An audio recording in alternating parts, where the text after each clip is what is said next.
Hello everyone, this is Niharika Roy and welcome back to our channel math squad.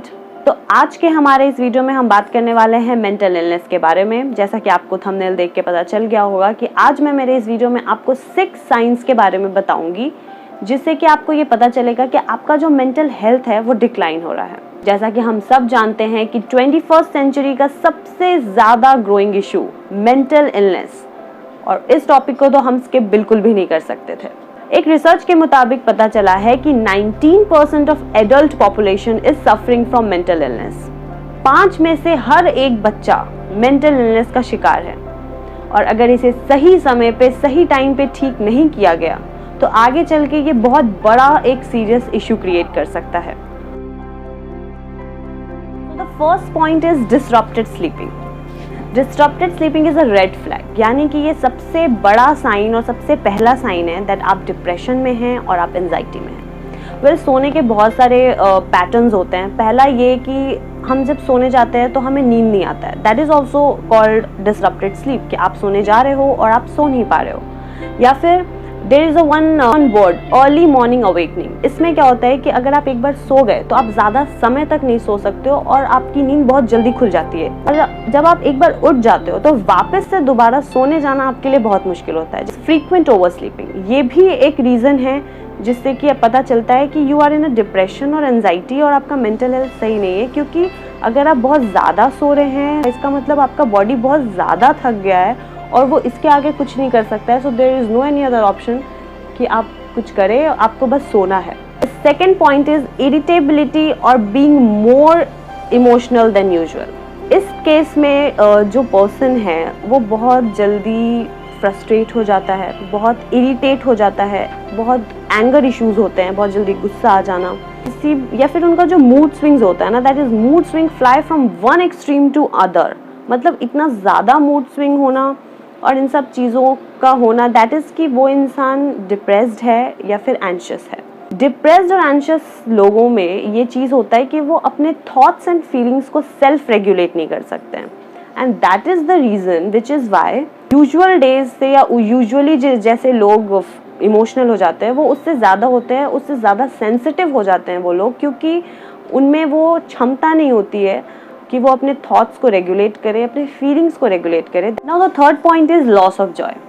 It's normal to have a bad day every now and then, लेकिन अगर ये चीज़ आपके साथ रोज रोज हो रहा है, लाइक रूटीनली आपके साथ बैड डेज ही हो रहे हैं, एंड जितनी भी एक्टिविटीज़ जो करने में आपको बहुत ज़्यादा खुशी मिलती थी, जो आपको करना बहुत ज़्यादा पसंद था, अब वो एक्टिविटीज़ आपको करना पसंद नहीं है, अब वो आपको अच्छा नहीं लग रहा है, तो नाउ ये एक साइन है कि कुछ तो ठीक नहीं है।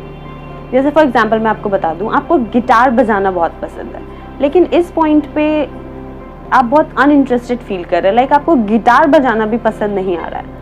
तो this is the alarming thing, this is the indicator कि your mental health is out of balance and now you should work on it.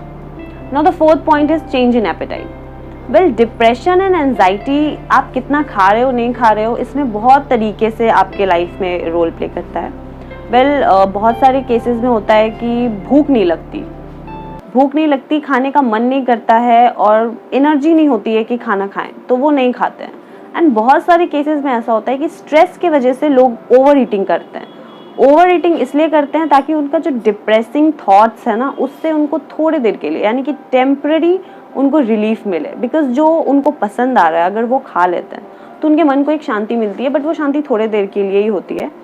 तो उस केस में वो ओवर ईटिंग करते हैं। और जब भी कोई इंसान डिप्रेस्ड होता है तो उस केस में जो उनका वेट होता है वो कुछ ज़्यादा ही ड्रामेटिकली चेंज होता है, या तो वो बहुत ज़्यादा वेट गेन कर लेते हैं या वो बहुत ज़्यादा वेट लूज कर लेते हैं। So in that case this is a high time that you seek medical help from your doctor. Now the fifth point is worsening physical symptoms.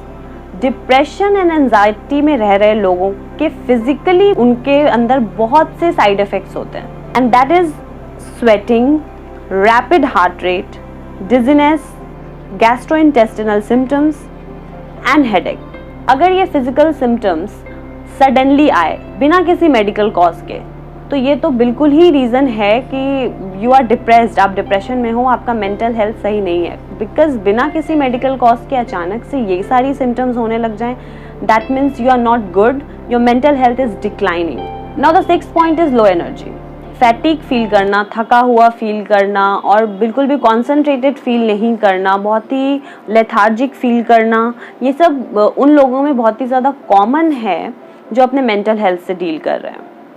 Just because वो मेंटली और फिजिकली बहुत ज़्यादा sluggish यानी कि बहुत ज़्यादा वो लो हो जाते हैं, जिसकी वजह से वो किसी भी बात पे कॉन्सेंट्रेट नहीं कर पाते, वो किसी चीज़ पे कॉन्सेंट्रेट नहीं कर पाते, या फिर अगर कोई उनसे बात कर रहा है तो वो उनके कॉन्वर्सेशंस को फॉलो नहीं कर पाते, वो क्या बोल रहे हैं, उनको क्या जवाब देना है, वो ये तक नहीं सोच पाते, मतलब वो जल्दी सोच नहीं पाते। अगर किसी भी इंसान को ऐसा लगता है कि उनके अंदर इतनी भी मोटिवेशन नहीं बची है कि वो सुबह उठ के अपने बिस्तर से निकल के अपने डेली के काम करे, देन आई थिंक कि ये बहुत बड़ा साइन है that you are mentally not fit, and I think you should meet your doctor and seek help from them. So these are the 6 signs जिससे कि आपको ये पता चलेगा that your mental health is declining. अब मैं आपको ये बताना चाहूँगी कि ये सारे साइंस, अगर इनमें से कोई एक या दो साइन आप में दिख रहे हैं तो इसका मतलब ये नहीं है कि आपको कोई मेंटल डिसऑर्डर है, जैसे कि आप डिप्रेशन में है या एंजाइटी में है।